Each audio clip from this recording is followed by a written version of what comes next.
Bueno, ahora que se escucha, repito porque no volví a entrar y todavía no me he puesto a grabar, que las clases de R no van a ser obligatorias este cuatrimestre. Ayer subí una clase de R a YouTube, voy a subir algunas más, las estoy haciendo un poco más cortas.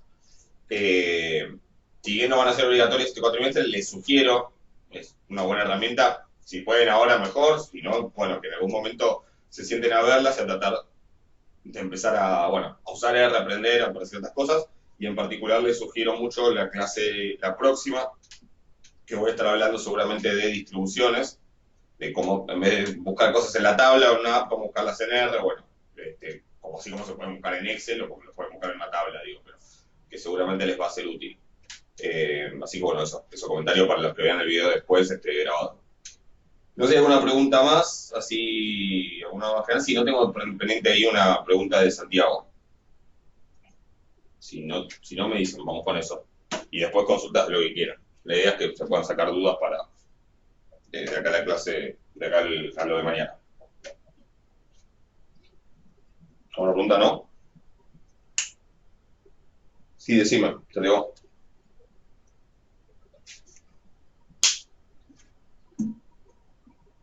Sí.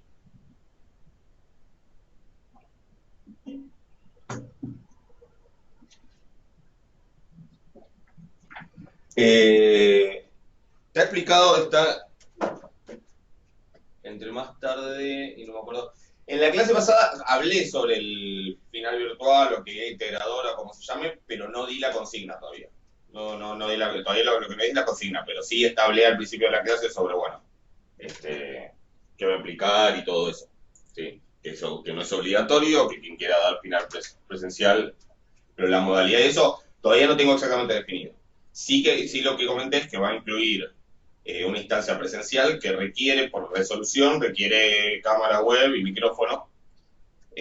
O sea, esa instancia presencial no va a ser seguramente el examen, pero sí va a ser, o sea, después de la presentación de lo que haya que presentar, va a ser una instancia de verle la cara a quien lo presentó y hacerle 5 minutos para hacerle 2, 3 preguntas como para verificar la autoría. Que todo eso está contemplado en la resolución. No es obligatorio tampoco, desgraciadamente, por cómo está planteado, si alguien tiene esas imposibilidades técnicas no lo va a poder hacer y va a tener que esperar los finales escritos. Más sumado, bueno, no sé, esta cuestión de que si se desconectan por más de 30 segundos se considera ausente, todo eso. Pero si quieres, mira después el video de la clase pasada, que al principio que seguramente hablé un poco más de eso. Cualquier duda que tengan, después me dicen. Hoy vamos en otras clases de acá a ese momento, así que tampoco se hagan problema. Así que bueno, ¿alguna otra cosa? Si no, me interesaba aclarar eso.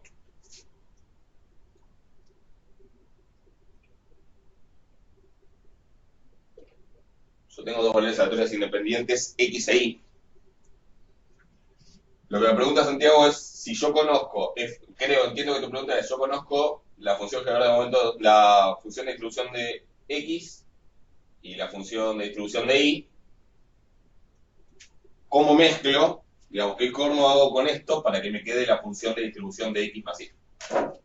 Esa es un poco la pregunta. Y lo que él me pregunta es si se obtiene sumando. ¿Estamos? Perfecto. La respuesta es no. Estoy pensando a ver si sale fácil con otro ejemplo entender por qué no, pero, porque, por ejemplo, supongamos que f de x, pongámosle que la variable es x, para hacerla fácil, o s, y que f de y la variable es y.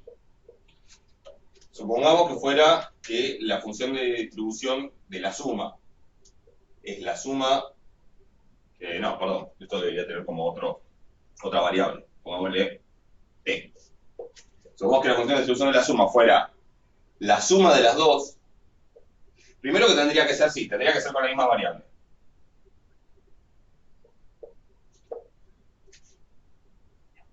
Sería, supongamos que esto fuera cierto, tratemos de ver qué significa eso. ¿Sí? Esto es la probabilidad de que x más y sea menor o igual a algo. ¿Sí? Y esto es la probabilidad de que x sea menor o igual a t más la probabilidad de que I sea menor o igual a T. No sé para qué pilotan acá, después nos llego. ¿Sí? Entonces, pensemos, por ejemplo, X e Y son independientes, ¿no? Pensemos en lo siguiente.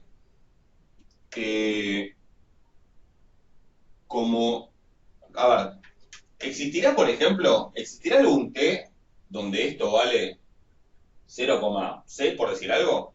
¿O más?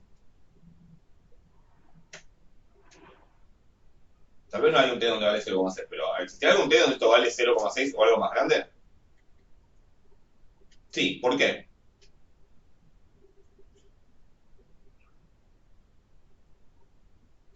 Es por una propiedad de la función de distribución.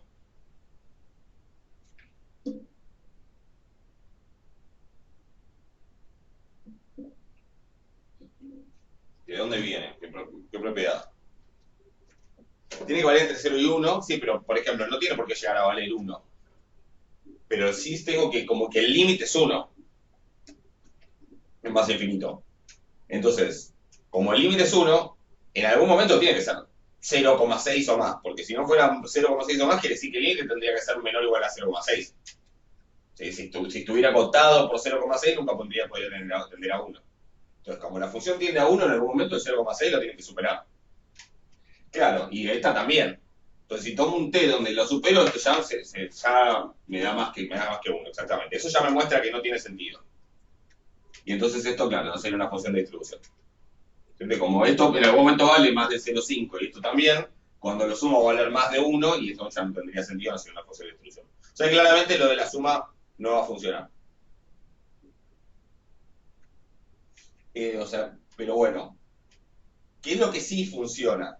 Bueno, en realidad existe una operación que se llama convolución, ¿sí? Que me convierte que me convierte estas dos en la suma. No, la multiplicación tampoco. La multiplicación, fíjense que tampoco tiene mucho sentido. A ver, digo, ahí es más difícil de explicar por qué no, pero fíjate que acá, o sea, la multiplicación, obviamente, ¿qué es lo que sí te da la multiplicación? La multiplicación te va a dar como la función de distribución conjunta, pero tampoco funciona. Por ahí es más difícil ver que no funciona. Habría que hacer un ejemplo y ver que no da, ¿sí? Pero no, la multiplicación tampoco funciona. Es más complicado, digamos, el tema. En general, hay una operación que con las densidades, les cuento, es así. Pero se los cuento como una anécdota, no es que lo van a tener que saber. Pero con las densidades, si yo quiero la densidad, supongamos que es una continua, y yo quiero la densidad de x más y, y la variable pongámosle que es z, esto se hace integrando desde menos infinito más infinito la densidad de x en z, no, la densidad de x en x, por ejemplo, por la densidad, no, a ver, estoy diciendo para, sí, por la densidad de y en z menos x, diferencial x, entonces me queda con esta función de z, y eso es la función de densidad de la suma. Eso se puede probar usando cosas de distribución conjunta, distribución condicional, y uno puede llegar a esto, ¿sí?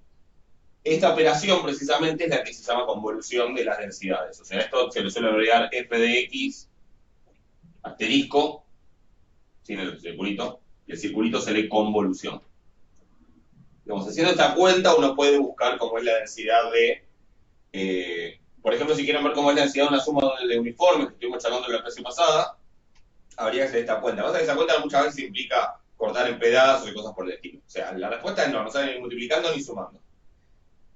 Sale siendo una operación más complicada que, bueno, se puede deducir y demostrar que para las densidades, para las distribuciones, en realidad es más complicado porque hay que ponerlo en términos de otro tipo de integrales, o sea que la fórmula general para distribuciones es hasta más complicada, ¿sí? Pero digo, no hay una manera fácil de hacerlo. Por eso nuestro atajo, ¿cuál es? Nuestro atajo para ir desde acá hasta acá. Eso me interesa porque justamente eso sí lo vimos. No nuestro atajo, en realidad, porque es más largo el camino, pero bueno, el atajo sería este, pero el atajo está lleno es como nada, como yo una trampa, ¿sí? O sea, tenemos un camino más largo, o sea, no es un atajo, pero ¿cómo podemos hacer para evitar tener que hacer todas estas cuentas horribles? Claro, nuestro atajo es irnos de este mundo de las distribuciones al mundo de las funciones generadoras de momentos, o eventualmente en algún caso de las de probabilidad, o las características también a veces se usan. Acá sí es fácil, para la suma de independientes. Acá sí la operación es multiplicación.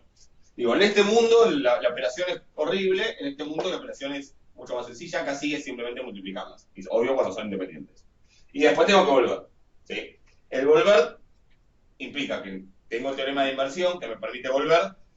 La limitación que tenemos nosotros en este curso, en esta instancia, es que el volver implica darme cuenta que esto es la FGM de tal cosa, de tal distribución. Pero si yo me doy cuenta, puedo volver. Entonces hacemos como este camino para tener que evitar esta cosa que es una porquería. ¿Sí? De todas maneras, existe una fórmula genérica, ¿sí? Con integrales y todo, que permite ir de acá a acá. Digamos, si yo no me doy cuenta qué distribución tiene esto, porque no es una conocida, digamos, existe una cuenta que me permite igual encontrar la distribución a partir del FGM. ¿Sí? Si buscan si buscan el teorema de inversión o si les interesa mirarlo, aunque sea, les paso una bibliografía. Si no, busquen función general de momentos en Wikipedia, seguramente va a aparecer, pero es una cuenta medio complicada, por eso no la vemos. Pero técnicamente hay una manera genérica de ir de acá para acá. ¿Okay? Pero no, la respuesta es no. Para pasar de las distribuciones de las dos independientes a la distribución de la suma, no es ni sumando ni multiplicando. Es haciendo una cuenta más rebuscada. Con probabilidades también existe una cuenta así parecida, pero con sumatoria. ¿Ok? Sí, es lo mismo. Pensá que la resta en realidad es sumar las dos variables, pero la segunda la multiplicaste por menos uno. ¿Sí? Hay cosas que sí, la suma es particularmente complicada. Hay otras cosas que sí se pueden hacer. Cuando trabajas con de todas maneras hay algo que también se llama, ya que estábamos, algo que se llama teorema de cambio de variables, ¿sí? Que me permite, por ejemplo, si yo tengo X e Y, si yo tengo por ejemplo, la densidad de X y la densidad de Y, y tengo después que U y B son dos ciertas funciones, que son G de X, Y, H de X, Y, digamos, esas dos nuevas variables, uno puede buscar la densidad conjunta de estas dos nuevas, perdón, si tengo la densidad conjunta de X e Y quiero buscar la densidad conjunta de estas nuevas variables, por ejemplo, podrían ser X más Y y X por Y, por decir algo. ¿Sí? Yo puedo buscar la densidad conjunta de esas dos nuevas, de esas dos nuevas variables mediante un teorema llamado teorema de cambio de variables. ¿Sí? Si quieren, digo, búsquenlo el tema de cambio de variables aleatorias, que básicamente es una cierta integral, hay que hacer algunas cuentitas. ¿Sí? Hay que calcular el jacobiano de esta transformación y meterlo en una integral y bueno, y hacerlo. Y sale. Pero ese teorema de cambio de variables me permite encontrar esto, entonces en particular se usa también a veces para buscar la distribución de la suma, porque si yo le llamo U a la suma y B a otra cosa, que según qué cosa elija, a veces es más fácil o menos fácil la cuenta, cuando yo busco después la distribución conjunta, si después de acá saco la marginal de la U, tengo la distribución de la suma. O sea que también a veces otro camino para hacerlo es usando ese teorema de cambio de variables. Pero en todos los casos es bastante más rebuscado que simplemente multiplicar las FGM. Obvio que el tema de las FGM es la vuelta. Si puedo volver fácil porque me doy cuenta que esto de esta distribución está buenísimo y me ahorra un montón de problemas. Si no, bueno, este camino es un poco más complicado. Nada es imposible igual, o sea, tampoco acá nos estamos yendo por las ramas, por eso es que tampoco esas cosas se ven, porque de hecho no están en el programa, pero tampoco nada es imposible. Pues bueno, a veces hay que hacer cuentas más complicadas y otras menos. ¿Ok?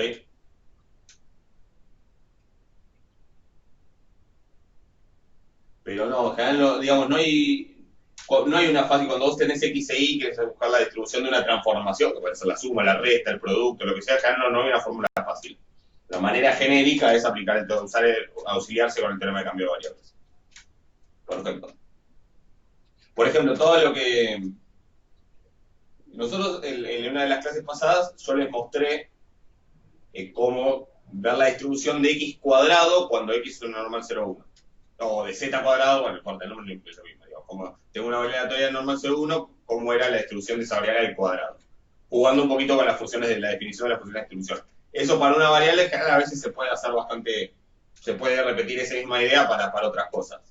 Cuando son más de dos variables las que intervienen, ahí hay que usar este teorema. ¿Sí? Esa es de una manera genérica. Entonces, usando este teorema, por ejemplo, se prueba que si yo tengo una normal estándar y la raíz de una y cuadrado con n grado de libertad y a por grado de libertad, la distribución de esto es tal cosa. Esa tal cosa, por definición, es la T-Student, ¿sí? Pero tiene una cierta densidad que se deduce usando este teorema de cambio de variables, por ejemplo. Lo mismo para la f de. Pero ella interviene en dos variables y eso es lo que lo hace más complicado y que hay que aplicar ese teorema. ¿Estamos? Está bueno igual saber qué cosas uno no ve para saber que esto tampoco es que se termina acá. Pero bueno. ¿Alguna otra pregunta, consultas?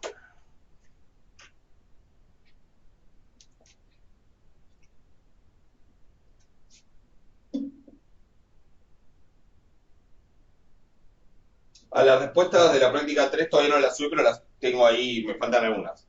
Las estoy terminando de armar y voy a tratar de subirlas hoy.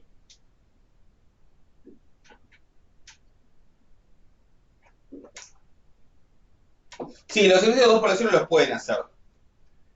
De la práctica 3 los únicos, a ver,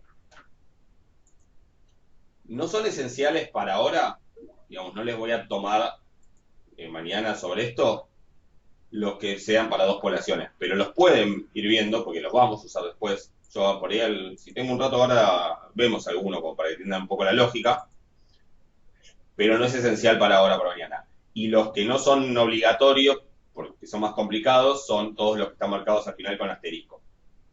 ¿Sí? Que tienen que ver con distribución del máximo y cosas por el estilo.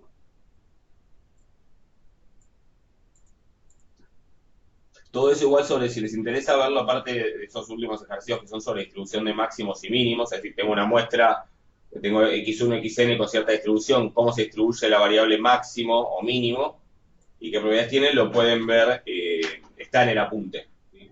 Está en el apunte explicado, pero no es, no es obligatorio.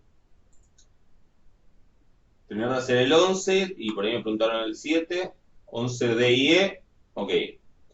A ver, vamos a ver entonces el 11 y después vemos el 7. ¿Sí? Del 11 no les voy a hacer todas las cuentas, pero vamos a ver las ideas y después completan las cuentas. Entonces después les subo las respuestas del 11. Habíamos hecho el A y el A y el C. Entonces hablamos un poquito de cada uno de los que quedan.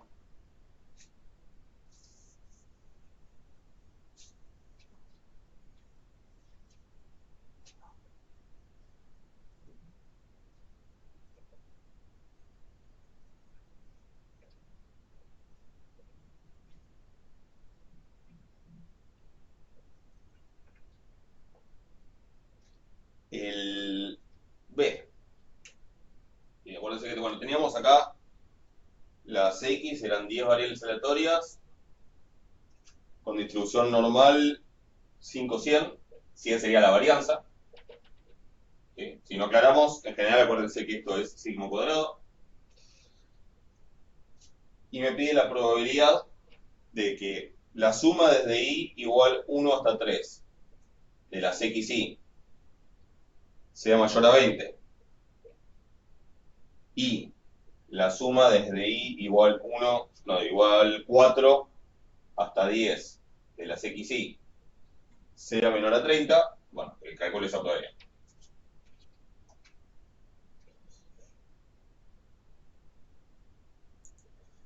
Entonces, ¿qué digo? Tengo una probabilidad conjunta de dos eventos. ¿Qué puedo decir sobre esos dos eventos? Las XY eran independientes, ¿sí?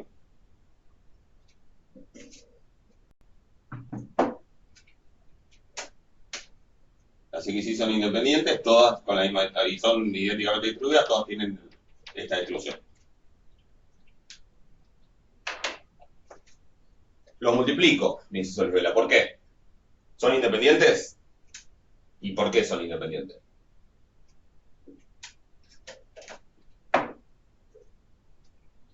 Son independientes, perfecto. O sea, este evento aleatorio y este evento aleatorio son independientes. ¿Por qué? O sea, entonces sí, es verdad, es la probabilidad de este por la probabilidad de este. Eso es cierto. ¿Por qué son independientes? Bueno, les podría decir porque esta variable aleatoria es independiente de esta variable aleatoria. Que estas son variables aleatorias independientes. Entonces, por definición de variables aleatorias independientes, estos eventos son independientes. ¿Ok? Esos sucesos aleatorios que me puse en rojo, esos son independientes. Ahora, ¿por qué son variables aleatorias independientes?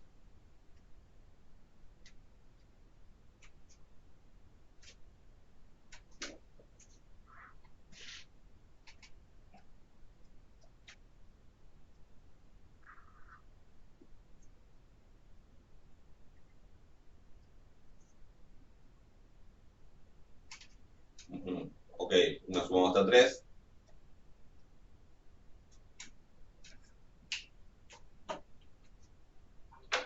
Y la otra de 4 días. Ok, exacto. O sea, esta en realidad es una G de X1, X2, X3.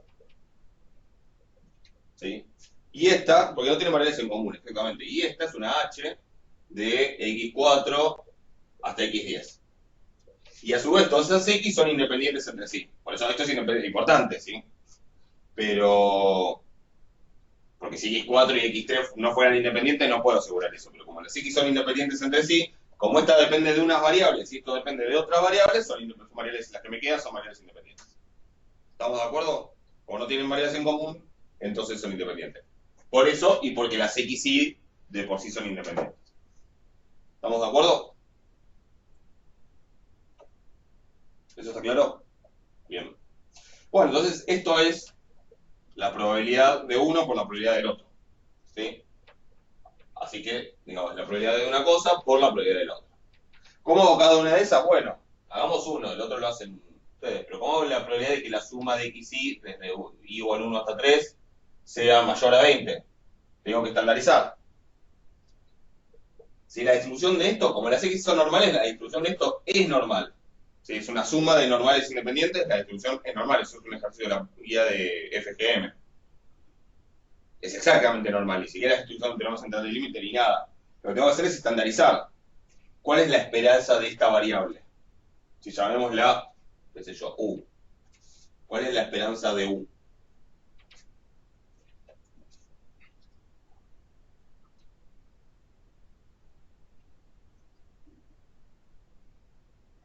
U es x1 más x2 más x3, ¿no?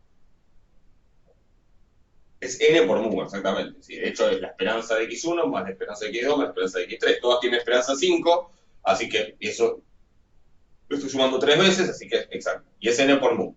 Así que es 15, ¿sí? Es 3 por 5, 15. Y la varianza también es n por sigma cuadrado, porque son independientes. Si no, no puedo hacer varianza de la suma. En general es varianza, suma de la varianza más 2 veces la covarianza. Pero acá sí, porque son independientes las variables, la varianza va a ser la suma de la varianza, que es entonces n veces la varianza. ¿Sí? Es 3 por 100. Así que es 300, la varianza. ¿Estamos de acuerdo? Entonces, esto es la probabilidad de que la suma de esas xy menos 15, que va de 1 a 3, ¿no? Menos 15 sobre la raíz cuadrada de 300. A ver, como yo ya puse, como esto ya es la varianza de esa suma, pongo la raíz cuadrada de 300. Si no, también pueden usar la fórmula que ya vimos para estandarizar, que es raíz de n por sigma, donde sigma sería 10. O entonces puedo poner o raíz de 3 por 10, raíz de n por sigma, o directamente, si lo que yo ya calculé es la varianza de esa suma, bueno, pongo la raíz cuadrada de eso. No se mezclen con eso, porque a veces buscan la varianza y después le ponen raíz de n por ese desvío que ya encontraron. A veces buscan el desvío de toda la suma y después hacen raíz de n por el desvío. Y no, digamos, si ya hice el desvío de toda la suma, esa raíz de n ya está incluida acá. Ya está incluida en esto.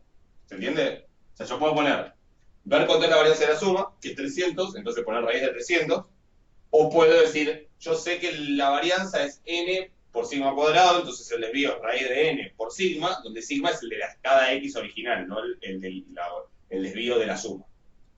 ¿Se entiende lo que digo? O sea, puedo poner raíz de 3 por el desvío que es 10. Igualmente voy a llegar a lo mismo. ¿Está claro eso? Tengan cuidado que cuando uno está haciendo muchas cuentas es fácil hacerse un poco de lío con eso. ¿Alguna duda con eso? Si no me dicen, bueno. Y acá tengo que hacer lo mismo del otro lado para que sea el mismo evento. ¿Sí? Tengo lo que hago de un lado, lo tengo que hacer del otro para que esto signifique lo mismo. Y es, ahí hiciste 30 sobre 10. Acá. No, sobre 10. Para en esta. ¿Por qué 30? ¿Por este 30?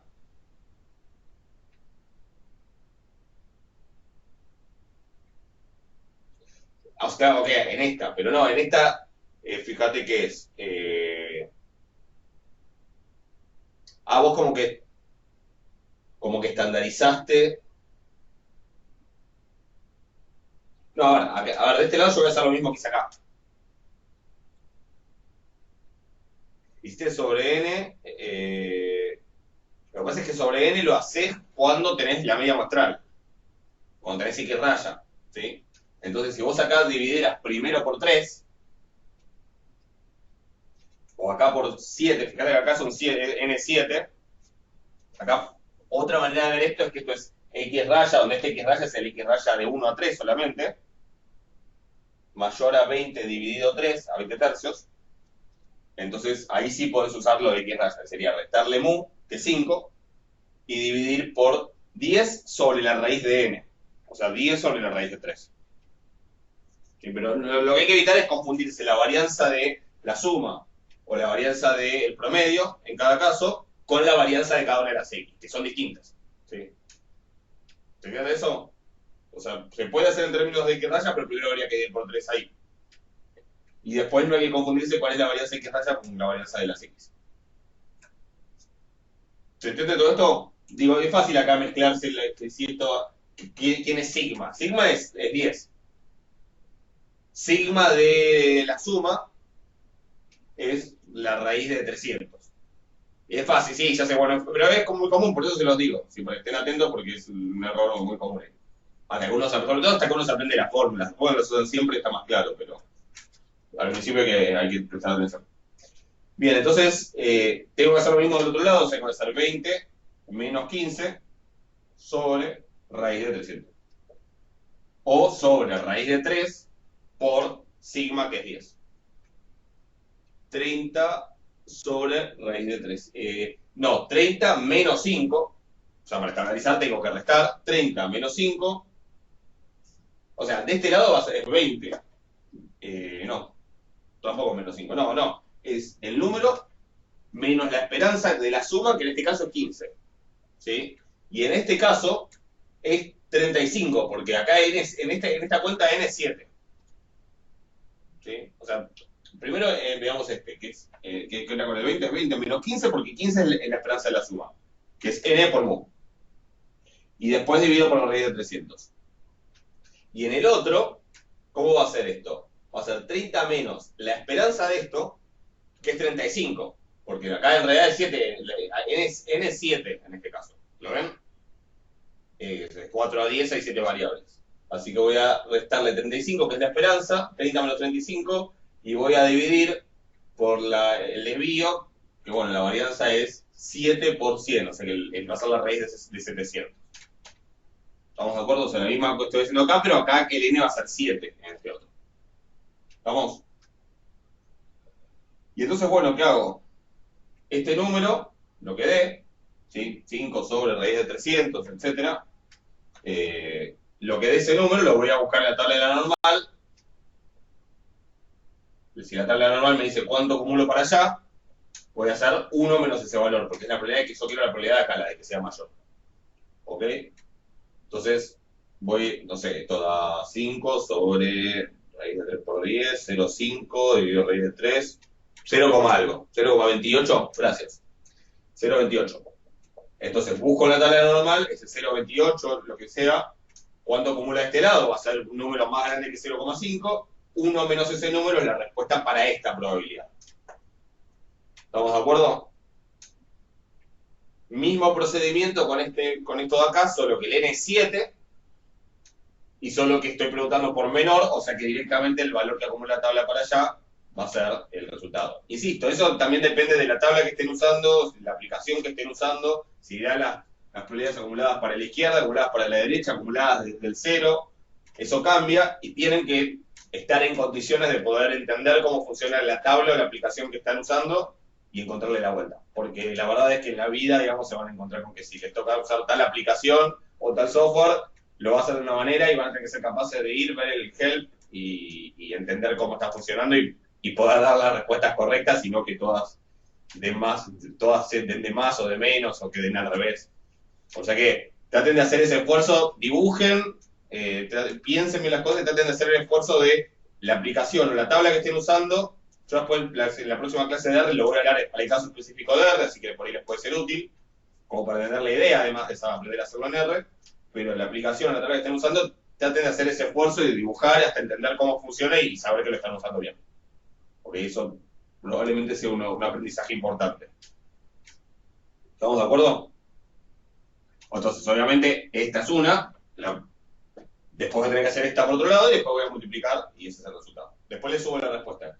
Espero que todavía no la hice. ¿Estamos de acuerdo con este? A ver. Y hablemos del D y el E un poco.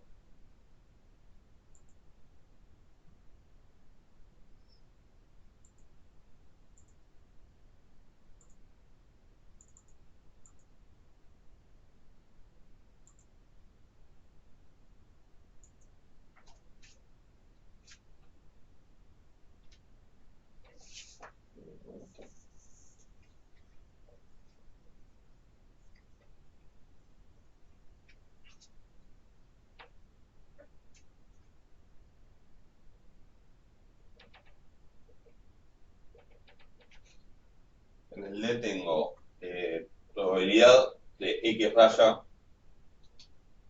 mayor a 5 más 0,611 por S. Vamos a hacer distintos el 5 y la S. ¿Ok? Tengo mezclado de vuelta X raya y la S, como en el ejercicio C. Pero en el ejercicio C estaban mezclados, pero no tanto. Estaban en la misma probabilidad, pero estaban en eventos separados. Y ahora el evento ya mezcla X raya y a S. Y hay una cuenta que no le hicimos. No, sí le hicimos, perdón. Sí le hicimos. ¿Qué estadístico, qué fórmula me mezclaba X raya y el desvío muestral?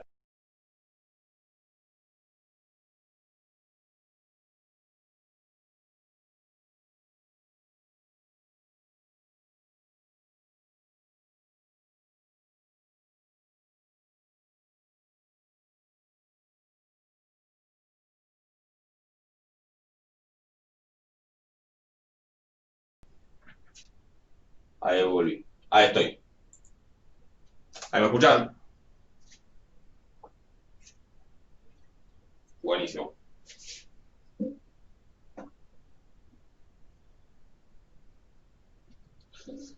A ver.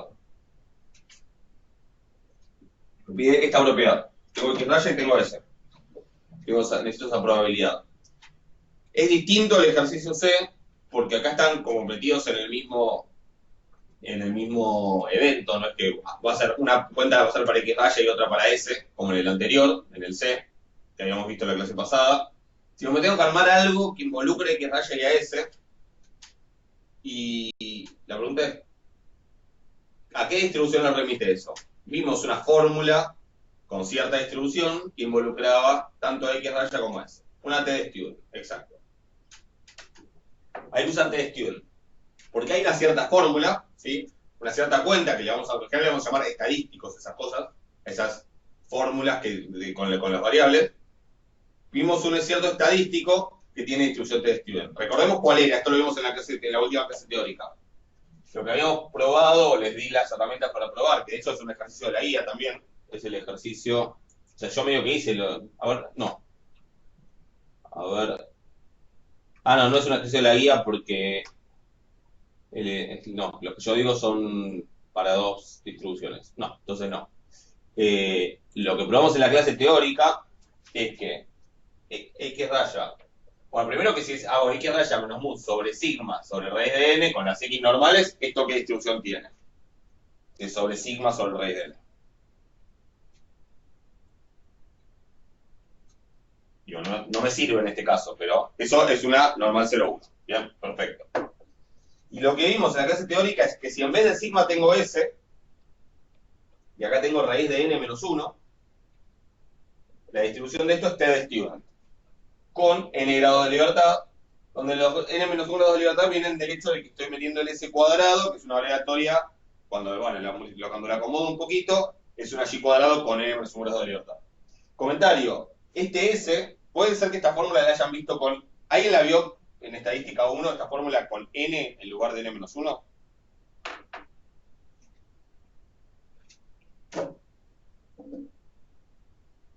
Si es que se acuerdan de la fórmula, de haberla visto.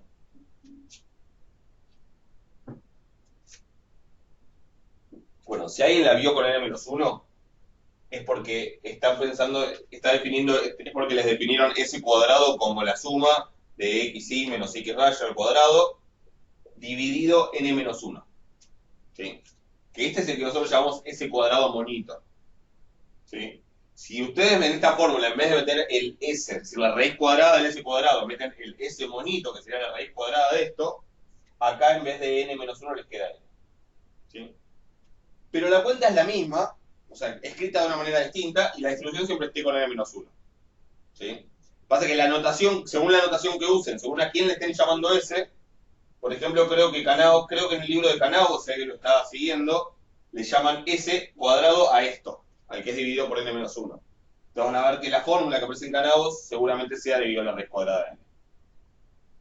Si van a un libro y en particular acá en el curso le vamos a llamar S cuadrado a esto, bueno, esa n menos 1 que no aparece acá, aparece acá. ¿Sí? Pero en el fondo la cuenta es la misma. ¿Ok? Se los comento por si la ven distinto en algún lugar para que no se confundan. Si simplemente recuerden que nosotros le estamos llamando S cuadrado a esto, al que es dividiendo por n, y entonces la fórmula y queda con n menos 1. ¿Estamos?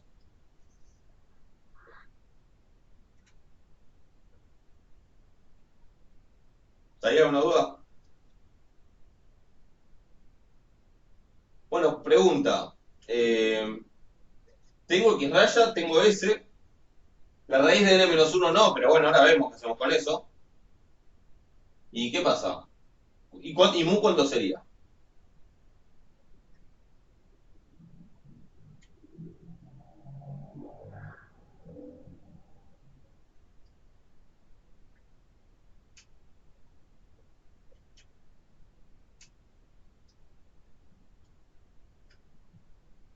Cinco, claro, mu es 5, exacto. Y justo acá tengo un 5, sumando. Entonces,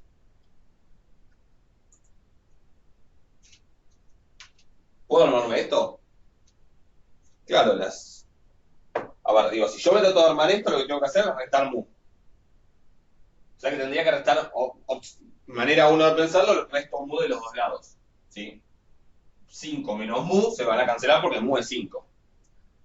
Otra manera de pensarlo es paso el 5 restando y ya estoy restando mu. O sea que esto es x raya menos 5, ya es x raya menos mu.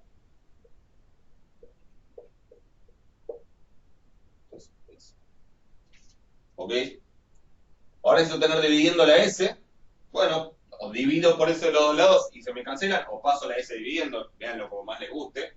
Pero la cosa es que esto también lo puedo escribir así. Esto, la S y el 5 son medio parecidos.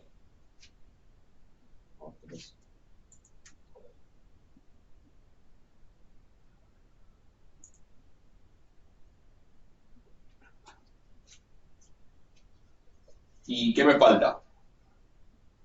Que diga ahí.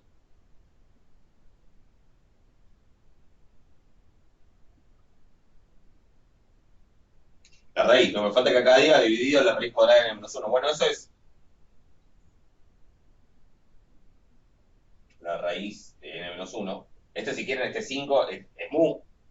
Le pueden poner mu o 5 porque mu es 5. Y acá me falta la raíz de n-1, que es como multiplicar por la raíz de n-1, ¿no? Porque está dividiendo en el denominador. Si esto yo puedo multiplicar por la inversa de esto, o sea que en realidad es como que tenerlo dividiendo el denominador es como que está multiplicando la raíz de n-1. O sea que para que aparezca lo que tengo que hacer es ponerla multiplicando acá, que es la raíz de 9, ¿no? O dividir por 1 sobre la raíz de 9. Pero bueno, en el fondo es multiplicar por la raíz de 9. ¿Estamos de acuerdo? ¿Eso lo ven?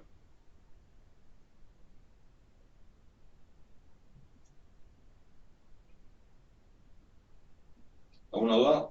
Ok. Entonces esto es 1,833, creo.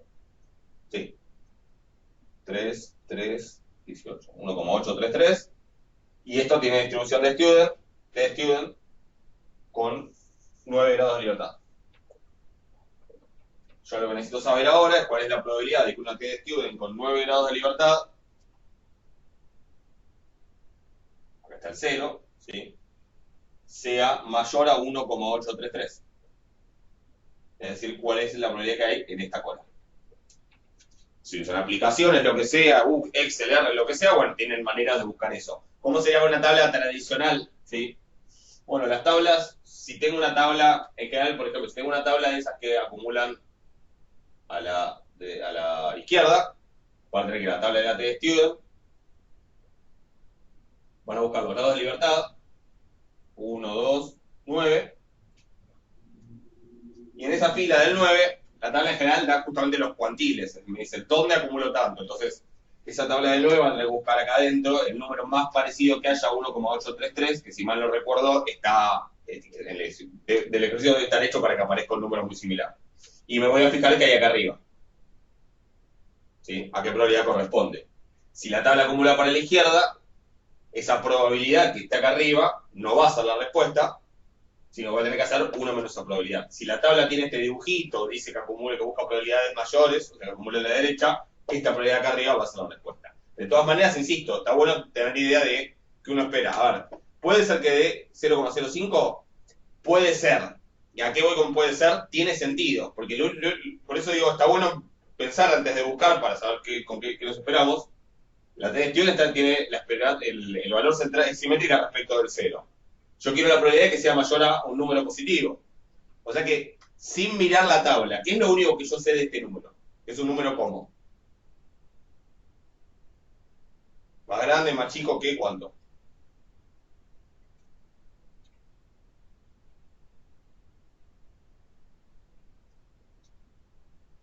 Positivo, ok, porque es una probabilidad.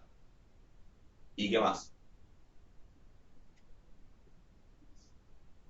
Más chico que 0,5, exactamente. O sea, positivo, ojo, lo de positivo tampoco es una pavada, porque si uno llega a mirar una tabla que es al revés, que no es de cuantiles, sino de probabilidades, qué sé yo, si uno lee la tabla exactamente al revés, a lo mejor le da 3,8 y si uno se olvidó de lo que está haciendo, pone cualquier cosa. Si por más que parezca novedad, tampoco está de más pensar eso. Y lo otro es sí, tiene que ser menor a 0,5 porque justamente el 0 es un positivo. Para la derecha va a acumular menos de 0,5.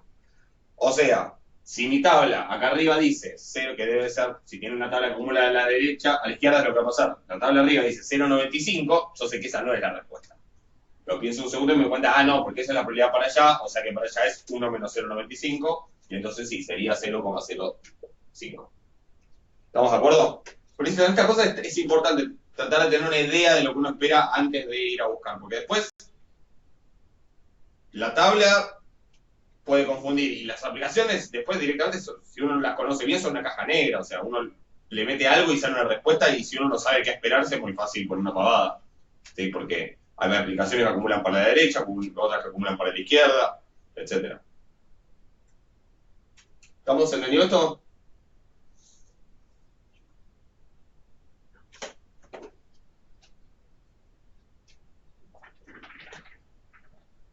Y chequemos el E.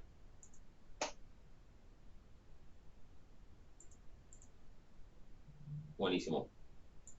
Chequemos el E.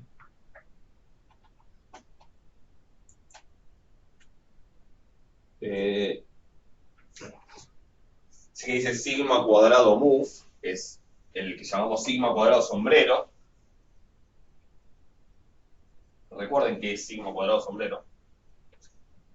El sigma cuadrado sombrero es la varianza muestral, pero que usa como dato el verdadero valor de mu. Si yo conozco mu y lo que no conozco es la varianza y quiero estimarla, bueno, vamos a ver en la próxima práctica que esto es un estimador, ¿sí?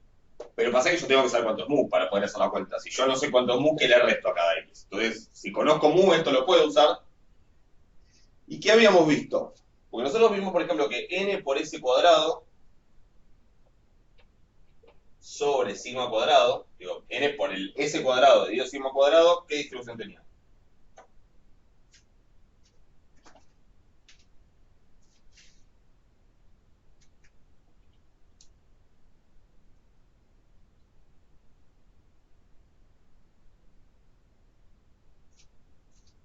¿Se acuerdan? Sí, sí, perfecto. ¿Y con cuántos grados de libertad? N-1. Bien. Habíamos visto eso sí, en la última clase teórica. Sí, lo demostré.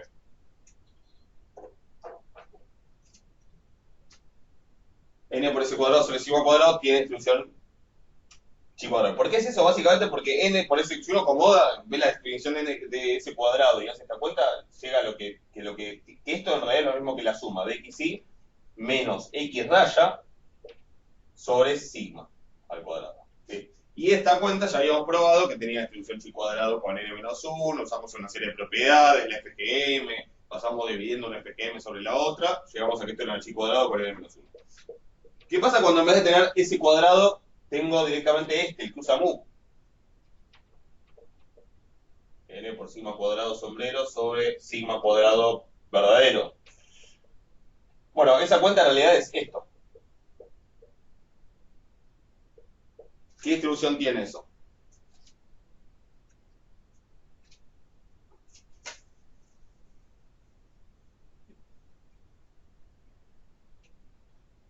Sí, pero con n grados de libertad, exactamente. Y eso es fácil de ver, ¿por qué? Porque ahora sí, cada una de estas, o sea, lo difícil de ver es que esto es una y cuadrado con n-1. Eso sí no es obvio, ¿sí? Involucra toda una serie de cálculos, jugar con las FGM, usar el lema de Fisher, o sea, que esto tiene distribución y cuadrado con n-1, que esta suma de estas n cosas tiene distribución y cuadrado con n-1, eso es difícil. Esto es inmediato, ¿sí? Cada una de estas variables es una normal estándar. Todas estas variables en cada término son independientes entre sí. ¿Sí? ¿Por qué? Porque la primera depende solo de x1, la segunda solo de x2, esto es constante, y esto también. Las tengo al cuadrado, o sea que cada una es una y cuadrado con un grado de libertad, y las estoy sumando, es una y cuadrado, son todas independientes, una y cuadrado con n grados de libertad. ¿Estamos de acuerdo? O sea, por ahí esto uno lo usa menos y se lo termina recordando menos, pero es mucho más obvio que esto es cierto. ¿Sí? Esto es una y cuadrado con n grados de libertad. ¿Estamos de acuerdo? Lo que hay que acordarse es que cuando es la varianza la que usa mu, eso es con n grados de libertad, cuando está ese cuadrado, eso es con n-1. ¿Ok? Y cuando tengo el otro, ese cuadrado, me queda esto mismo, pero acá tendría que tener n-1 multiplicando en lugar de n. ¿Estamos de acuerdo? Entonces, ¿qué voy a usar esto? Que esto tiene una y cuadrado con n. Entonces, en el punto este que falta, me pide la probabilidad de que sigma cuadrado sombrero sea menor a 160.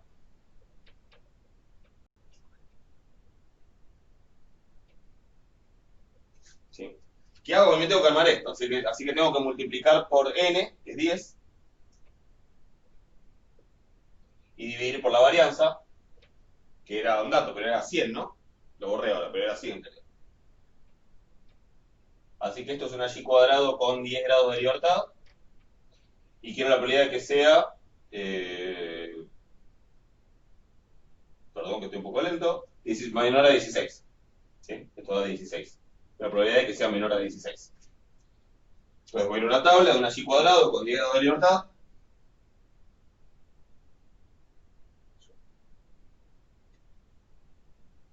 Y quiero la probabilidad de que sea menor a 16. De vuelta, pensemos un pesito antes lo que espero encontrar. ¿Cuál es la esperanza de una y cuadrado con 10 grados de libertad? que va a estar por acá. No va a estar acá porque la moda y como es asimétrica, la moda y la esperanza no coinciden. Está siempre la esperanza un poquito corrida. Pero más allá de eso, ¿cuánto es la esperanza? Una chica con 10 grados de libertad.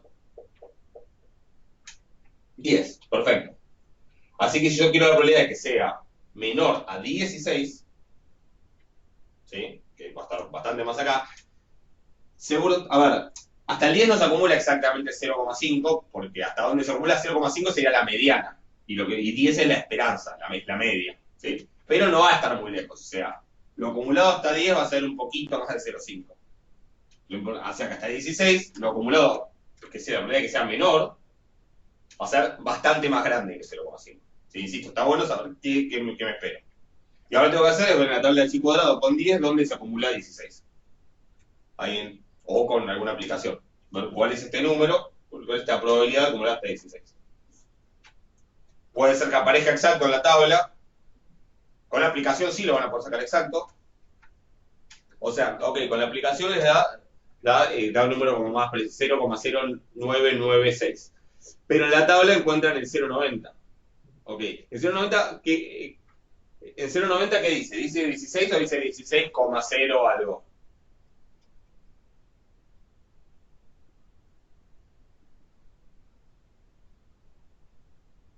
15,99, perfecto. Bueno, obviamente la aproximación vale. ¿Qué pasaría si el 16 no estuviera en la tabla? Si dijera, bueno, que si dijera, por ejemplo, que hasta, no sé, supongamos que fuera otra cosa, que hasta 15,5 acumula 0,90 y que hasta 17,8 acumula 0,95. ¿Qué podrían responder sobre la probabilidad? Si me dicen, hasta acá acumula 0,90, hasta acá acumula 0,95. No, no estaría acumulando. No, ahí, o sea, estaría bien. Depende de la tabla que tengan. 0,09 no estaría muy bien. Claro, 0,09 no estaría. Ah, lo dijiste al revés, perfecto. No, claro. O sea, tiene que ser Si decía 0,09 es 1 menos eso. Por eso digo que está bueno antes pensar en algo. Yo acá me espero un número que sea bastante más que 0,5. Entonces, enseguida te vas a dar cuenta que es lo que está mal y a lo sumo te pones a ver si está ocurriendo por el otro lado. Pero sí. Sí, la respuesta es 0,90. Pero ¿qué pasaría si la tabla me dijera, digo, para los que no están usando una aplicación sino la tabla, ¿qué pasaría si les dijera, bueno, hasta 15,5 es 0,90 y hasta 17,8 es 0,95? ¿Qué podrían responder? No, no necesariamente. O sea, si hasta algo más chico que 16, acá está el 16, hasta algo más chico acumuló 0,90. Y hasta algo más grande acumuló 0,95. Es decir, que hasta el 16 que acumuló, bueno, no sé, pero es algo entre 0,90 y 0,95. Eso es lo que se puede contestar. ¿Sí? Que la probabilidad que estoy buscando está entre esos dos valores. Eso sería lo que se puede decir en ese caso. ¿Se entiende? En este caso igual era el 15,99, obviamente lo aproximan como 16 y ya está. ¿Sí? Pero si no fuera el caso, si no lo encontraran en la tabla, podrían usar eso. Obvio que en esos casos usar una aplicación sí me da el valor, más preciso. ¿Estamos hasta ahí? Claro, es como un intervalo. Yo podría decir, bueno, la verdad que con esta data lo único que puedo decir es que la probabilidad está entre 0,90 y 0,95. Obviamente, si el 16 está mucho más cerca de este o de este, bueno, puedo decir que está más cerca de uno que de otro, pero como que sería un intervalo lo único que puedo dar. Un intervalo para la probabilidad, ¿no? No es un intervalo de confianza. Podría responder, bueno, los estados que yo busco está entre tanto y tanto. Se podría acotar. ¿Se entiende?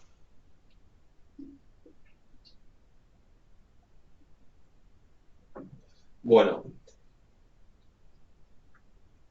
vamos a ver el 7, que me habían preguntado.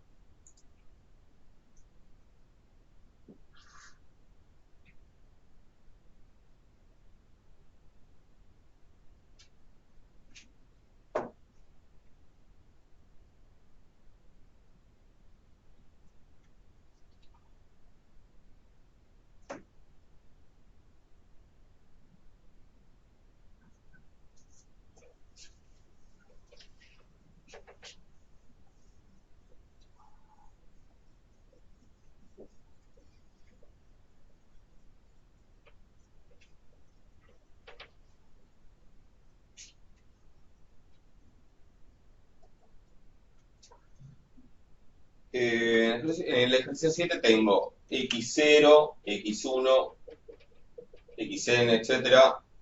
Son infinitas variables aleatorias independientes idénticamente distribuidas, con esperanza mu x y varianza sigma cuadrado x. Infinitas. Estos son números, ¿ok?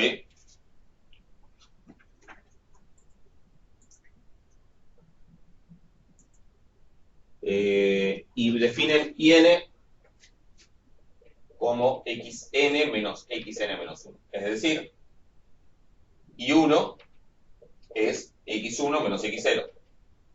Y 2 es x2 menos x1. Y así. O sea que ¿qué tengo ahora? Una asociación de variables y 1 y 2 y n. ¿Estamos de acuerdo? Me piden que verifique que tienen todas la misma distribución y las mismas esperanzas, y esperanza y varianza, ¿sí? Que también son finitas. Y me pide que las escriba en términos de mu x y sigma cuadrado de x. Me hago primero lo de las esperanzas, la esperanza y la varianza. ¿Cómo es la esperanza de cada IN?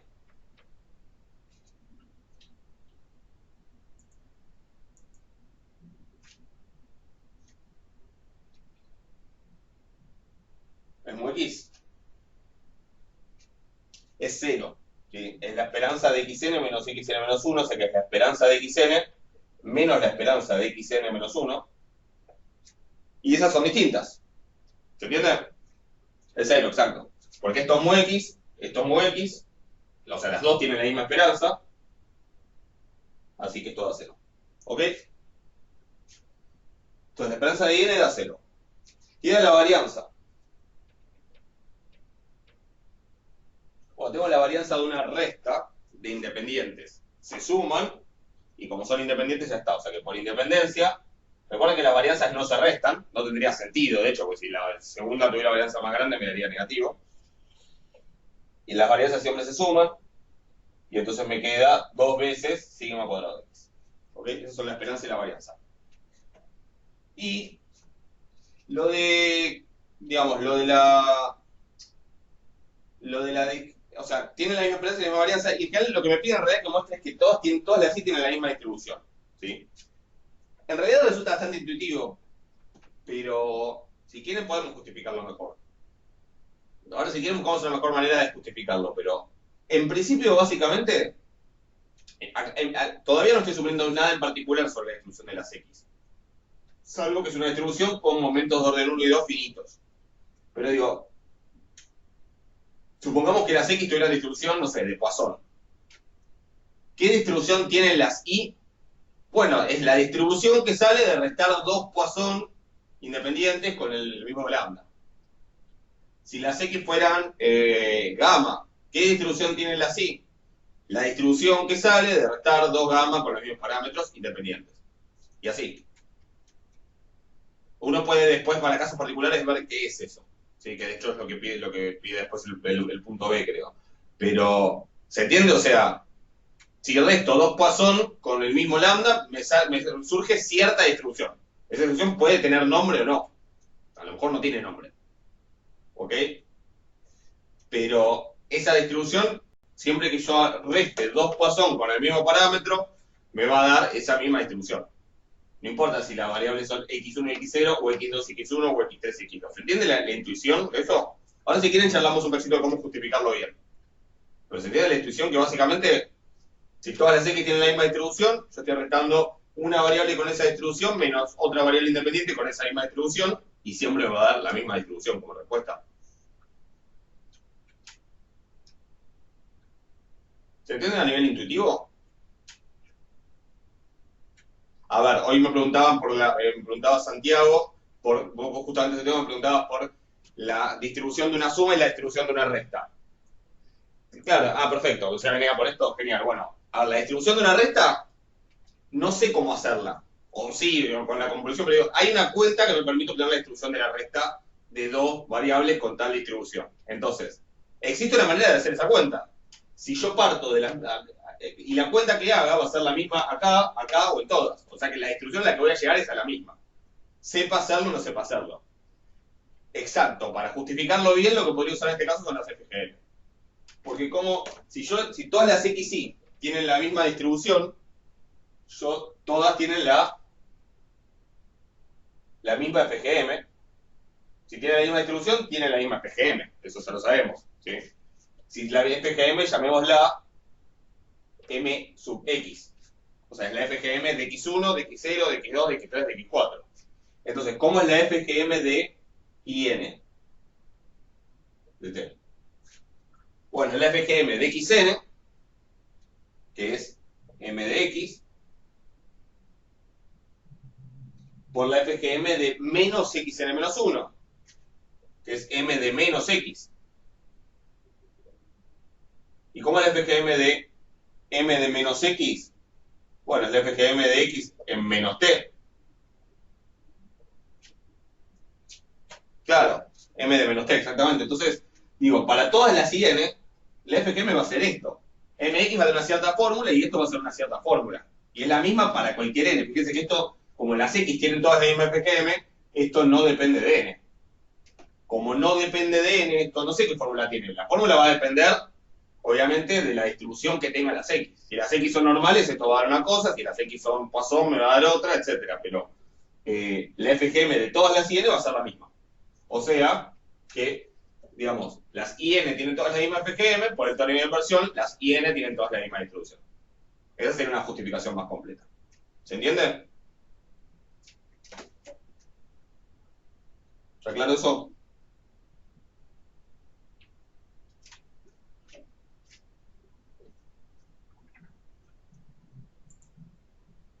O sea que eso resolvería el punto A. Tienen toda la misma distribución, claro, pero no sabemos cuál es, porque la distribución que tengan va a depender, porque no sabemos cuál es la de las X, y no porque no se pueda calcular, pero como no estoy suponiendo ninguna en particular para las X, no puedo concluir ninguna en particular para las Y. En el punto que sigue, creo que ahí sí me dice, ¿qué pasa si las X tal cosa, qué pasa si tal otra? No, no necesariamente la misma de las X, puede cambiar. Ahora vamos a dar algún ejemplo, pero no, podría ser distinto. Pensá que, por ejemplo, si las X fueran Poisson, las X tendrían una distribución discreta que toma valores 0, 1, 2 hasta infinito. Pero si son independientes y las restás, esto puede tomar valores negativos. ¿Sí? Ahí, entonces ya eso seguramente no va a ser una Poisson. Porque si esta da más grande que esta, me queda negativo. O sea que la distribución de la Y ya no va a ser una Poisson. Puede ser que sea, digamos, la misma, puede ser que sea no la misma, pero dentro de una misma familia, o puede ser que sea nada que ver. ¿Se entiende?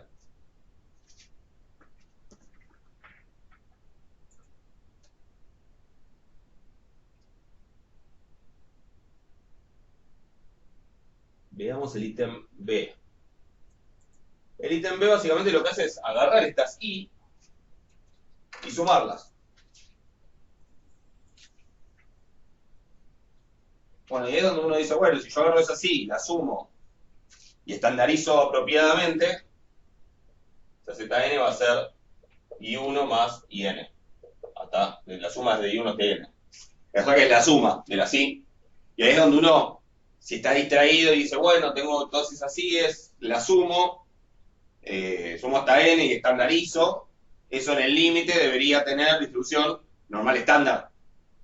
Si lo hago muy distraído y sin pensar. ¿Sí? Porque obviamente lo que tendría que chequear es las hipótesis del teorema central del límite para garantizar que esto es cierto. Por eso este ejercicio apunta a ver, ¿es verdad que esta cosa tiende a lo normal?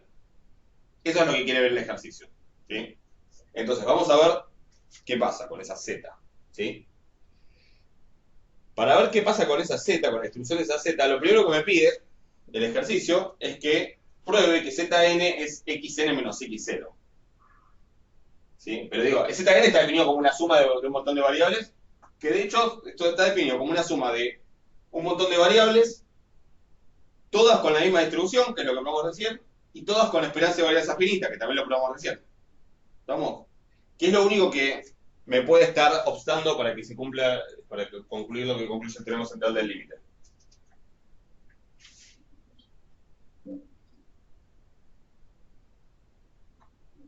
La independencia, ok. Si las Zn no son independientes, ahí ya no puedo cumplir nada. Si las Zn son independientes, sí se tiene que cumplir el teorema central del límite porque se están cumpliendo todas las otras hipótesis, ok. Pero si no son independientes, ahí puede ser que sí o que no. Lo vamos a ver qué pasa. Fíjense que esta Zn, en realidad, y1 es x1 menos x0. Y2, que es la que viene después, es x2 menos x1. Y así, bueno, y3. Acá Alan me pregunta si sigue una, ¿qué pasa si sigue una de las distribuciones que no van con el teorema central del límite? ¿Cuáles son las distribuciones que no van con el teorema central del límite? O las que pueden no ir con el teorema central del límite. Son las que tienen momentos sí, pero ojo, que no, la chino, no, son las que no tienen momentos finitos de orden 2, exactamente. Esas son las que fallan. Y yo les puse como ejemplo la T de con 1 y 2 grados de libertad. Hay otras, sí, existen otras, pero, qué sé yo, en la guía de FGM hay un ejemplo al principio que era una que no tenía FGM, que era 1 sobre x cuadrado, la densidad para x mayor a 1, esa también fallaría, por ejemplo, si hacen las cuentas. Pero digo, esas que no tienen momentos finitos de orden 2 fallan, pero las I1 y 2 sí. Las I sub n recién vimos que tienen esperanza 0, es finita, y varianza 2 sigma cuadrado de x, como esto es finito, es finito. Entonces, digamos, no, en este caso no estamos en esa situación. O sea, en este caso, estamos seguros dentro de las distribuciones para las que si valiera la hipótesis de independencia, se tendría que cumplir el teorema central del límite. Por eso el ítem A me pide específicamente chequear que tienen esperanza de varianza finita y que tienen todas la misma distribución. ¿Se entiende? ¿Está claro eso? Sí. Buenísimo. Entonces, ¿qué pasa con estas variables? Y después vendría x3 menos x2 y así seguiríamos hasta llegar a xn y n, que in es xn menos xn menos 1. ¿Qué pasa con esa cuenta? ¿La puedes escribir de una manera más sencilla?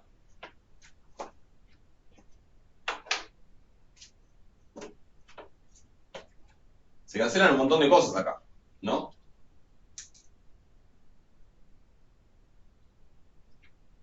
Se van cancelando lo que restás. Tanto x1 se va con menos x1. x2 se va con menos x2. x3, salvo que se termine, claro, excepto los extremos, salvo que esto se termine acá, después vendría un x4 menos x3, así que x3 sería con ese que sigue ahí adentro. ¿Sí? Y así sigo, y acá en xn menos xn menos 1, este xn menos 1 se cancelaría con, porque el anterior va a ser xn menos 1 menos xn menos 2, o sea que el xn menos 1 se me va a ir con este. ¿Sí? Los únicos que no se cancelan porque aparecen una sola vez son el menos x0 y el xn. Eso tiene un nombre, se llama suma telescópica. ¿Sí? A lo mejor en algún momento lo escucharon nombrar. ¿Sí? El nombre telescópico entiendo que viene de esos telescopios tipo Galileo Galilei, que son tipo como un catalejo, digamos, que se abren así y después se aplastan. Porque esto es como que está la suma estirada, desarrollada, y después la aplasto y me quedan las dos tapitas, xn y x0. ¿Se entiende? No sé si esto seguirá existiendo, pero cuando yo iba al jardín, estamos hablando de hace unos años, no tantos, pero más o menos como pasaron como, no sé, como 15 presidentes más o menos desde entonces, no, un poco menos. Había unos vasitos que se llevaban para el jardín de infantes, que eran unos vasitos que uno los llevaba a guardar en una mitad, eran como esos telescopios, uno los abría así, tenían como varios circulitos y uno lo tironeaba y quedaba el vasito armado, y después uno lo podía cerrar y con las tapitas. No sé si alguna vez lo vio, anécdota nada más, si recuerdo de infancia, nunca lo tuve, y recuerdo que tenía esa obsesión de ¿qué pasa si está lleno de agua y algo así? Bueno, ¿qué iba a pasar? Si iba a volcar todo el agua, no sé, o sea, no era tan complicado, pero bueno. Me voy de tema. Los he visto para preparar tragos. Ah, ¿existen? ¿Para preparar tragos? Bueno, mira. No, en esa época no era para tragos. O sea, a lo mejor existen. Deben ser de metal, me imagino, para preparar tragos. No sé, lo veo igual un poco inestable, digamos, pero bueno. La cosa es que, bueno, siempre que pienso en las sumas telescópicas me viene a la memoria el vasito de jardín que nunca me compraron. No, está. Por eso, sí, después exageré un poco. Pasaron, contando el actual, 1, 2, 3, 4, los 5, 6, 7, 8, si contamos todos los interinos, 9, 10. 10 de 10. Claro, esa es la de los tragos, claramente es la versión mejorada para adultos. Y tiene que estar, si es para tomar trago, tiene que además estar muy reforzado, porque en ese estado obviamente es más fácil que uno haga pavadas, así que bueno. Igual a los 3 años también es fácil que uno haga pavadas, pero bueno, más o menos es lo mismo. Sí, en un estado, una situación y la otra. No, pasaron 10 meses. No, nací en el 83, o sea que tipo, estábamos hablando de Alfonsín. Así que no, 15 no eran. Pues gracias por la aclaración. Entonces, suma telescópica, si volvamos, la aplasto, me quedan las dos tapitas, la de arriba y la de abajo. ¿Sí? La XN y la I menos XL, eso es muy común. Entonces, ¿qué me queda? Que ZN es XN menos XL. O sea, ZN en realidad, si bien yo lo estoy definiendo como la suma de estas I's, no independiente, esta suma de estas I's, que no son todas igualmente, que son todas idénticamente distribuidas y todas con momentos finitos de orden 1 y 2, esas ZN las definí como una suma, pero en realidad terminan siendo XN menos XL. ¿Estamos de acuerdo? Lo que me pide el ejercicio, además de probar eso, es ver cuál es la distribución de cada ZN suponiendo diferentes cosas. Primero, si f de x, o sea, si las xn tienen distribución normal, mu x, sigma cuadrado x, que era lo que habíamos puesto, entonces, ¿cuál es la distribución de la zn? Recordemos, las xn son independientes. ¿Sí? Las que no sé si son independientes son las y. Pero claro, es normal, ¿por qué? Porque es la resta de dos normales independientes. XN y X0 sí son independientes. Entonces, X1 y X0, X2 y X0, X3 y X0 son independientes, o sea que la resta de normales es normal y la esperanza es fácil. De hecho la ZN, fíjense que tiene la misma distribución que las IES. ¿Ok? O sea, ZN y las I sub n son diferentes variables, pero tienen la misma distribución porque tienen la distribución de una X menos otra X. ¿Sí? Igual que las IES. O sea, tiene la misma FGM, mx por m de x en menos t. ¿Lo ven? En este caso particular, resta de normales es normal. Con esperanza 0 y varianza 2 sigma cuadrado de x. ¿Ok? En particular, si todas las ZN tienen esta distribución, ¿a qué convergen en distribución?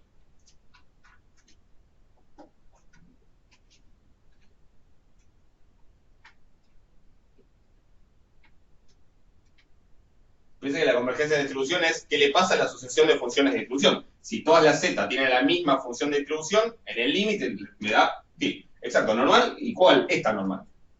¿Estamos de acuerdo?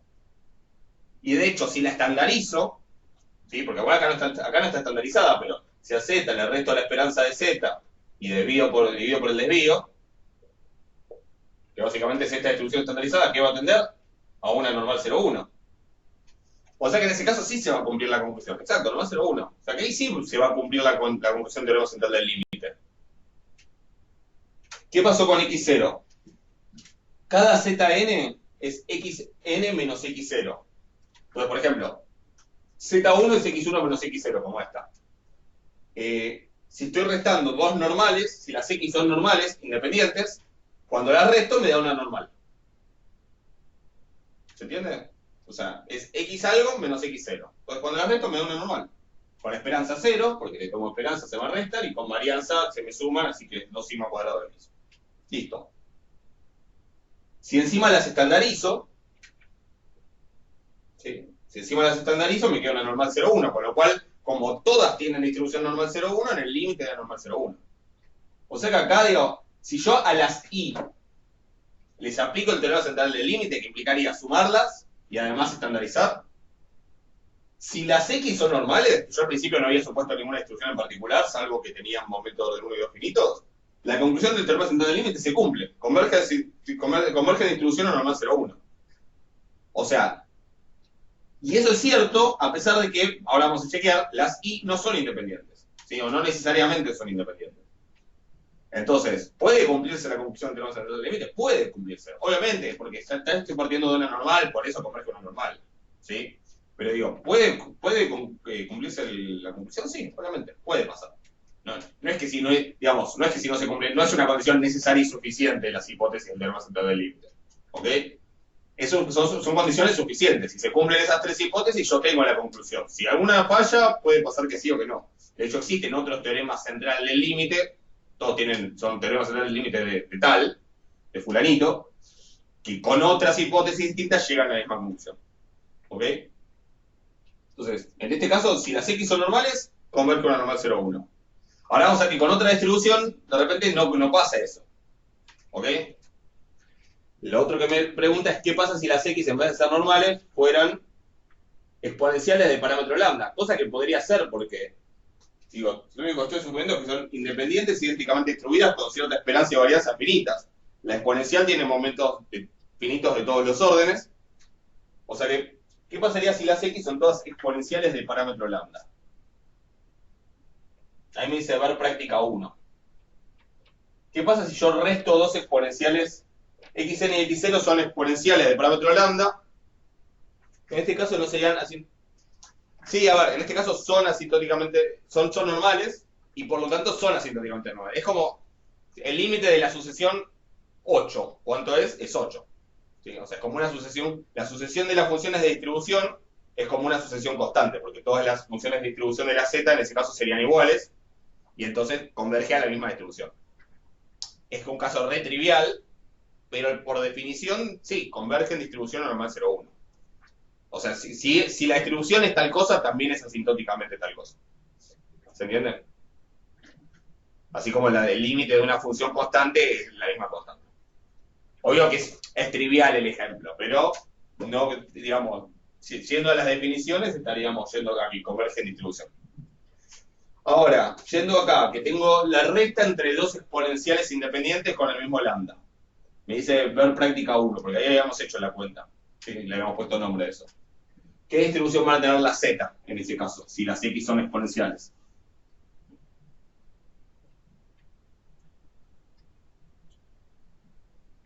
Laplace, exactamente, la distribución de Laplace o doble exponencial que habíamos visto en la práctica 1. Recuerdan que era como una exponencial, pero para los dos lados. Entonces esta es la distribución de Laplace de parámetro lambda, ¿sí? O sea que todas, perdón, las zn van a tener esa distribución. ¿Sí? Así que la distribución asintótica de la zn,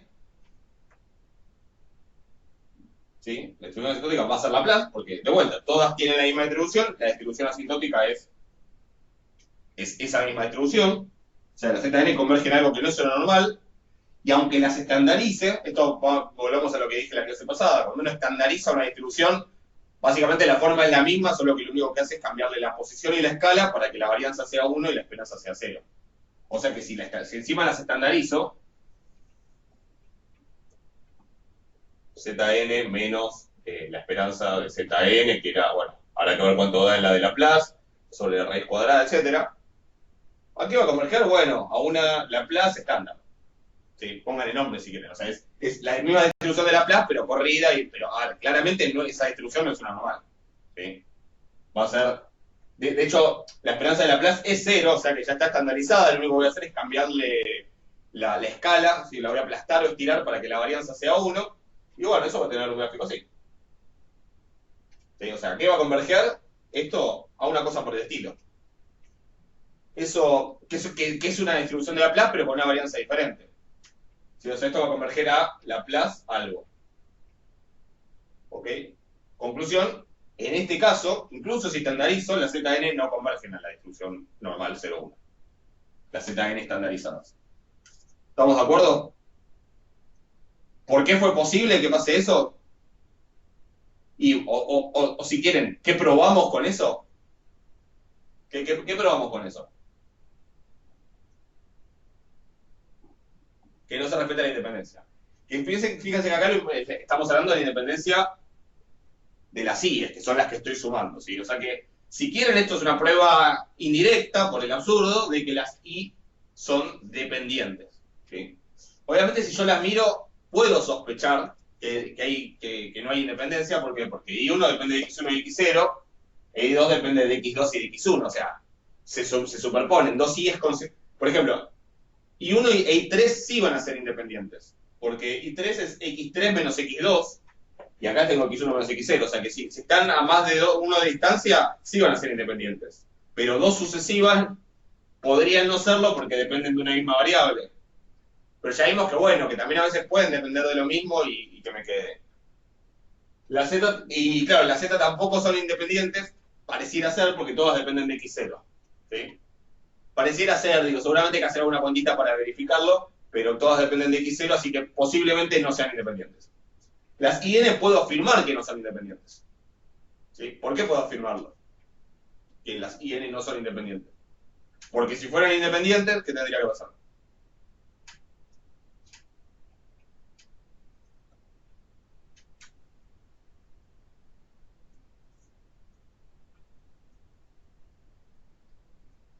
¿Qué tendría que pasar si las IN fueran independientes?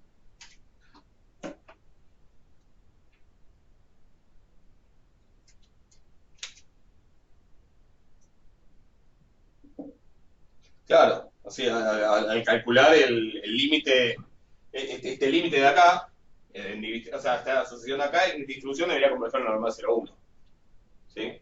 Entonces, no, digamos, justamente, el mismo hecho de que esto ya sé que no converge en normal 0,1 hace que, bueno, técnicamente no es que no se cumple el teorema central del límite, pero exactamente eso, sí, o sea, tendría que cumplirse la tesis, la conclusión del teorema central del límite. Si no se cumple es porque falla alguna de las hipótesis. Como sabemos que no falla ni la de idéntica distribución ni la de momentos de orden unido finitos, la que tiene que fallar sí o sí es la de independencia. O sea que si quieren esa sería una prueba por el absurdo de que las I son dependientes. ¿Se entiende? ¿Lo ven eso?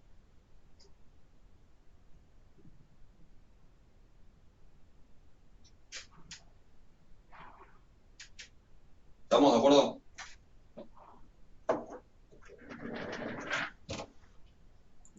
A ver, ¿qué más hay? Bueno, y el punto C me dice indicar. Ah, bueno, el punto C era indicar la distribución asintótica. Explicar por qué no necesariamente. Bueno, ya está, por la dependencia. ¿Estamos de acuerdo? 10B. A ver. Ok. Bien. De paso les comento un poquito de la. Y después, ¿qué más queda? A ver, déjame ver. Ok.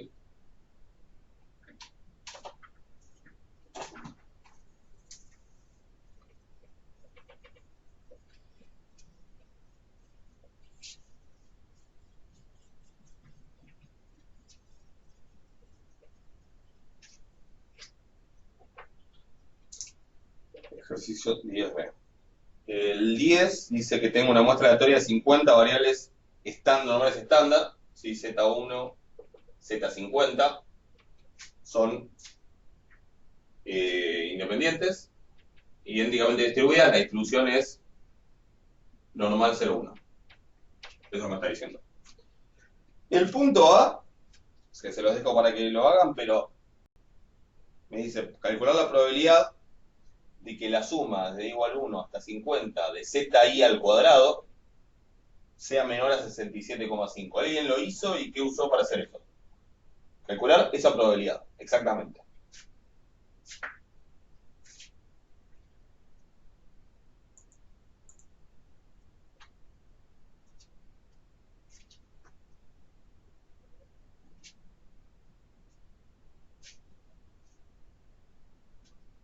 Exacto.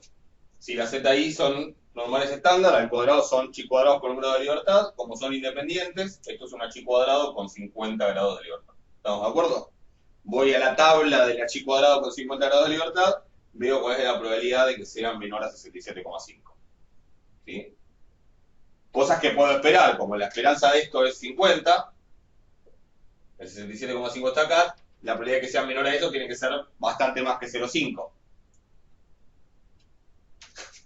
Dice Alan, seguramente sí. Digo, cuando practiques y lo vayas viendo, seguramente te va a salir un poco más natural. ¿Sí? Obviamente, es acostumbrarse y es tener presentes cuáles son las cosas que pueden pasar. Digo, en esta guía no vimos nada muy raro, digamos, tampoco.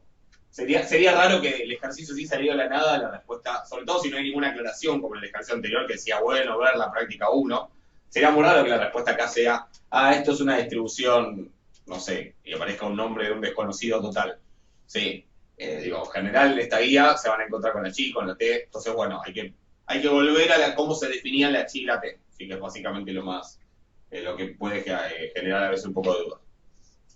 ¿Sí? ¿Pero estamos de acuerdo que eso es una chi cuadrada con 50? ¿Se entiende, no? Que es una chi cuadrada con 50. Y esto hay que pensarla, insisto, hay que frenar y pensar un poco. Entonces, 50 la esperanza, no sé si te referías a esto o a esto, pero digo, no importa. Y si es esto también, esto hay que frenar y pensar un poco. La esperanza del chi cuadrado con 50 la libertad es 50, más o menos parece que va a ser parecida a la mediana, o sea que por arriba va a tener poco más de 0,5, 67,5 es más, o sea, va a tener algo más grande que 0,5. ¿Alguien de casualidad fue a la tabla y lo encontró, o con alguna aplicación, cuánto es esta probabilidad? ¿Que sale de la tabla? O de una 0,95, perfecto. 0,95. ¿Sí? Obviamente los ejercicios están medio armados con números para que salgan, ¿ok? Estamos. Eso es el ítem A.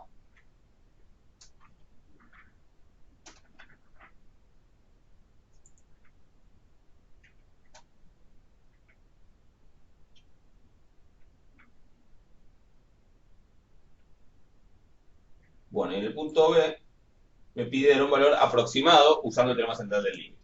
¿Sí? ¿Por qué puedo aplicar el teorema central del límite?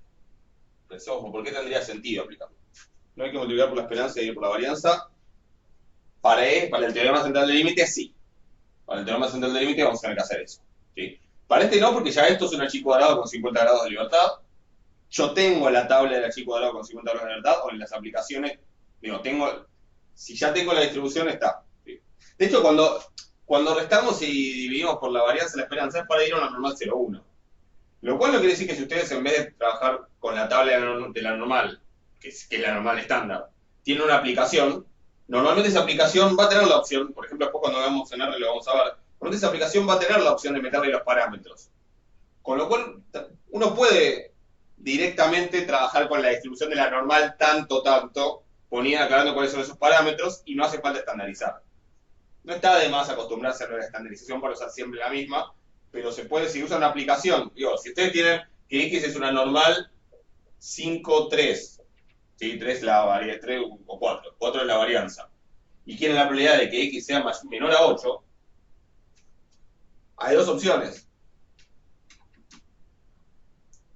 Claro, ahora voy a lo que dice Santiago. Le digo, acá hay dos opciones. Si ustedes la única información con la que cuentan son los valores de la tabla, los valores de la distribución normal estándar, ahí sí no me queda otra que estandarizar.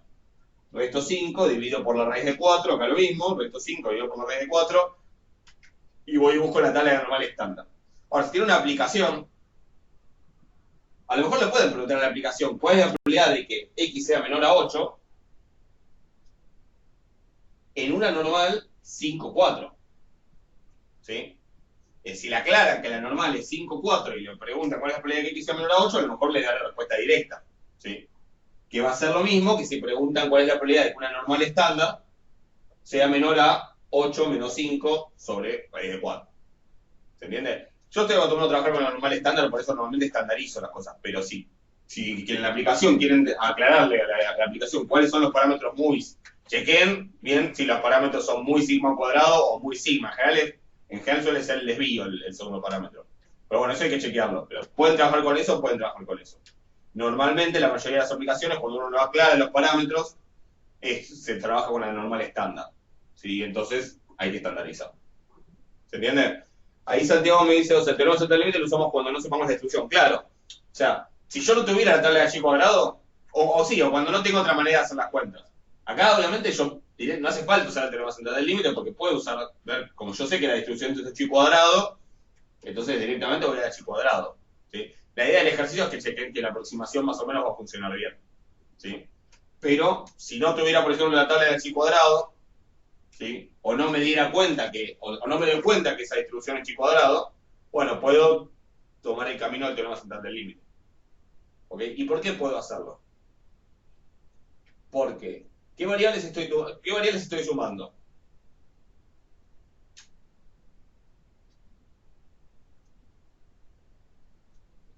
¿cuáles son las variables que estoy sumando ahí? Sí, no la z. Fíjate que si el tema fuera la z no sería tan complicado, porque si las z son normales, independientes, si las sumo, la distribución es normal. El tema es que las que estoy sumando son la z al cuadrado. Y esas, ponele que no me acuerdo, ponele que no aprendí que esas son chi cuadrado con un grado de libertad. No importa, son la z al cuadrado. Con un argumento muy similar al del ejercicio anterior, ¿cuál va a ser la distribución de esa z cuadrado? No sé, va a ser chi cuadrado con 1, pero digo, no sé cuál va a ser, pero sí sé que van a tener todas la misma distribución. ¿Cuál? La que tengo una normal estándar al cuadrado. Ahora nosotros le pusimos nombre a eso, sabemos que se llama chi cuadrado con 1 de libertad, sabemos que es una gama, un medio. Pero si yo no sé todo eso, yo digo, bueno, la z va a tener alguna distribución, pero todos van a tener la misma. ¿Cuál? Y la que tiene cualquier normal estándar elevado al cuadrado. ¿Se entiende? O sea que la zi al cuadrado son variables aleatorias idénticamente distribuidas, son independientes porque las z son independientes, o sea, z1 al cuadrado es independiente de z2 al cuadrado porque z1 y z2 son independientes. Y faltaría justificar lo que tienen esperanza y varianza finita, que de hecho sería cuestión de calcular la esperanza de z al cuadrado y la varianza de z al cuadrado, que se puede con la definición, digo, es la esperanza de z al cuadrado, que es la integral de z al cuadrado por la densidad. Y listo, o sea, si ahora, yo ya sé que, a ver, yo en este caso, como sé que son chi cuadrado, sé que la esperanza de la zi cuadrado es 1 y la varianza es 2. ¿Sí? Porque son chi cuadrados con una libertad. Pero si no, podría ser, si no sé todo eso sobre el chi cuadrado, no importa, podría hacer las cuentas, ver con toda la esperanza de z cuadrado, con toda la varianza, y ver que son finitas. Una vez que vi todo eso, puedo decir, bueno, entonces, por el teorema central del límite, la suma de igual 1 hasta n converge a la normal estándar, con lo cual, para n suficientemente grande, la suma tiene esperanza 50 por... tiene 50 por la esperanza de la zi cuadrado, que es 1. ¿Sí? Entonces va a tener esperanza 50 por 1 y varianza 50 por 2. Esperanza 50 y varianza 100. Exactamente. La esperanza de suma es... vamos a ponerlo. La esperanza de esa suma es que la zi cuadrado es 50 y la varianza es 100. ¿Estamos? Entonces, por el teorema central del límite, la suma es de igual 1 hasta n, cuando n tiende a infinito, converge en distribución, con lo cual lo que yo puedo decir es que la distribución de zi cuadrado desde i igual 1 hasta 50 es aproximadamente una normal 50-100. ¿Se entiende? Es aproximadamente, ¿no? Digo, no es que converge, porque para converger tiene que haber un n que sea infinito. Acá es una cantidad fija, estoy sumando 50. Pero bueno, lo que espero es que la suma de 50 de esa variable se cumple n mayor a 30, digo, que sea bastante parecido a la normal estándar. ¿Cuánto? Bueno, ahora vamos a ver, a hacer la cuenta y ver qué tan parecido nos da. ¿Sí? ¿Se entiende? Pero en principio debería funcionar. La idea justamente del ejercicio es chequear que funciona. Entonces, ¿qué tengo que hacer? Bueno, ahora sí, si quiero calcular esta probabilidad, pero usando el teorema central del límite, lo que voy a hacer es estandarizar. Como esta suma tiene esperanza 50, insisto, es la esperanza y la varianza de la suma, o sea que yo ya puedo usar esos valores.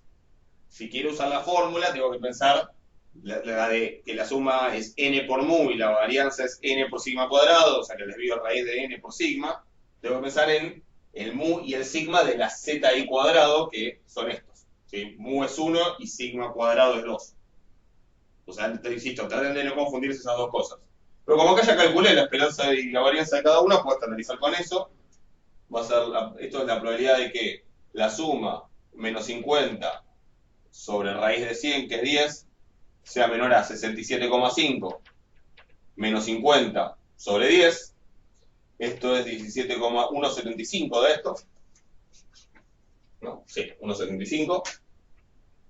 Y ahora sí, como la distribución de esto es aproximadamente una normal estándar, esto va a ser aproximadamente este número. O sea, acá está el 1,75 en la normal estándar, Va a ser aproximadamente esa probabilidad. A este número, esta probabilidad, en general la vamos a llamar phi mayúscula. O sea, esta phi mayúscula es la función de distribución de la normal estándar.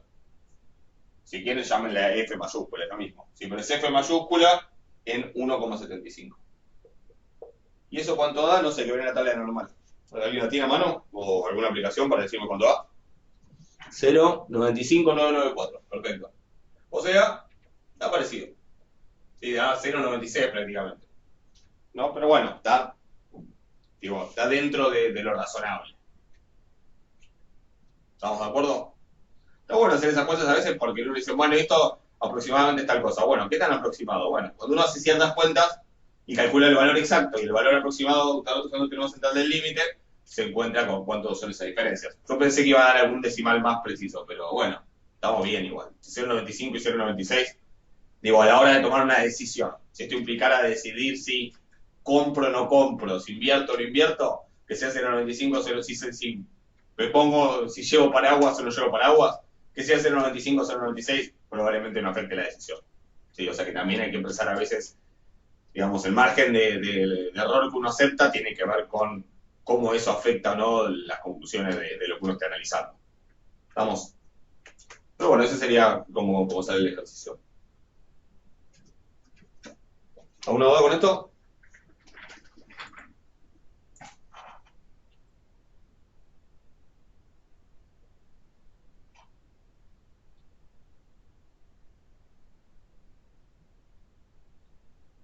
A ver, yo hasta acá estaría y hasta acá entraría para mañana.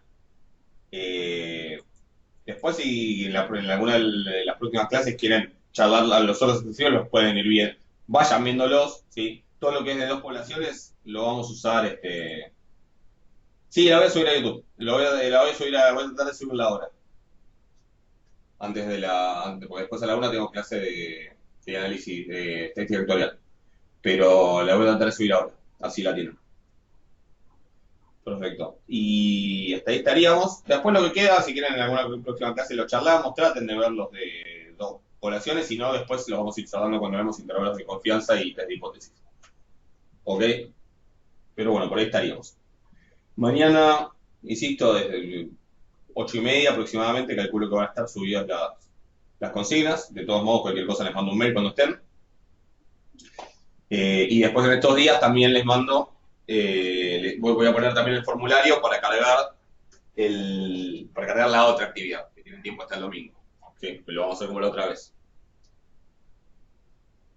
La actividad que envió ayer, comentame y lo vemos. ¿Cuál ejercicio? El 2. Ok, decime. El 2 que tenemos la variable T en el punto A y B. Pero lo sentido como algo distinto. T1 es lo que sería tarde llegar al primer pedido, pero T1 del B sería el tiempo total. La respuesta de la guía 3 después la subo. No, a ver, T1 es el tiempo que se tarda en preparar. Y T2 era el tiempo que tarda, el tiempo que tarda en el envío, ¿era? No, a ver, ¿cómo era? Ya me olvidé. Tienen que decir.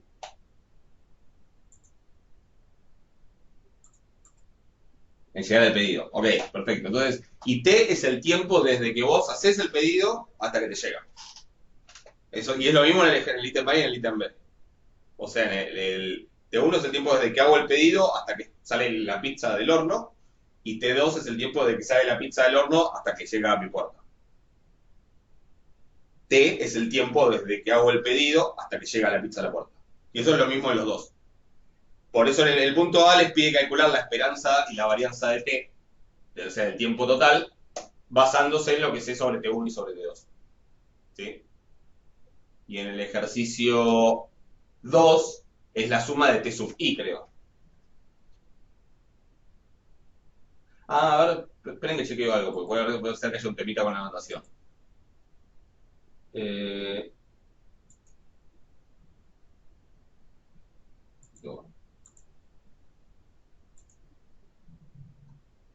esperen que chequeo algo, Enunciado día 3. Ah, ok. No, hay un tema ahí con la anotación. Sí, porque ese T raya. Sí, hay una confusión con la anotación, disculpe. Voy a ver si lo subo corregido. Porque, sí, porque en realidad lo que yo estoy haciendo es. En el punto 2 estoy haciendo el promedio de T1. En el punto este estoy haciendo el promedio de T1, T2, T3 hasta 140, hasta T144. ¿Sí? Y obviamente yo quise decir otra cosa. Quise decir, T es el tiempo total y T1 sería el tiempo total de una sucursal, T2 el tiempo total de otra sucursal, T3 el tiempo total de otra sucursal y así. Pero en realidad, y ahí obviamente hay una confusión, porque T1 y T2 eran otra cosa, y T3, T4, T5, T144 no eran nada porque nunca las definí. No, estos serían todas todas estas serían T, o sea, tiempo total por acá. Se le vuelvo a tratar de llamarle a uno T prima y el otro T monito, o U y B, o lo que sea, así queda bien escrito. Está perfecto lo que decís. Sí, sí, está confusa la anotación. Porque todas estas serían como todas variables con la misma distribución que T tiempo total. Pero así que, nada, bien por la aclaración, yo después ver si lo cambio. Sí, bien. O sea, estas tienen la misma distribución que T del ejercicio del ITMA. ¿Estamos con eso? Bueno, si no hay nada más, estamos. Y ahora trato de subir la clase. ¿Sí? Así la pueden ver quienes no hayan podido entrar.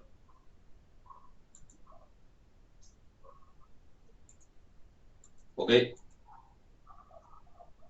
Bueno, cualquier cosa, si hay un inconveniente, mañana me escriban. ¿Sí? Si no, en estos días les escribo sobre la actividad integradora, bueno, sobre los resultados de la actividad de seguimiento, y, bueno, la próxima clase. ¿Ok? Así que nos hablamos. Probablemente sea a mitad de la semana que viene la próxima clase. Bueno, de nada. Cuídense, abríguense si tienen que salir.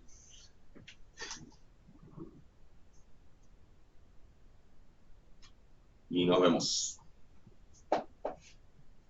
Bueno, que anden bien. Que terminen bien la semana. Nos vemos. De nada.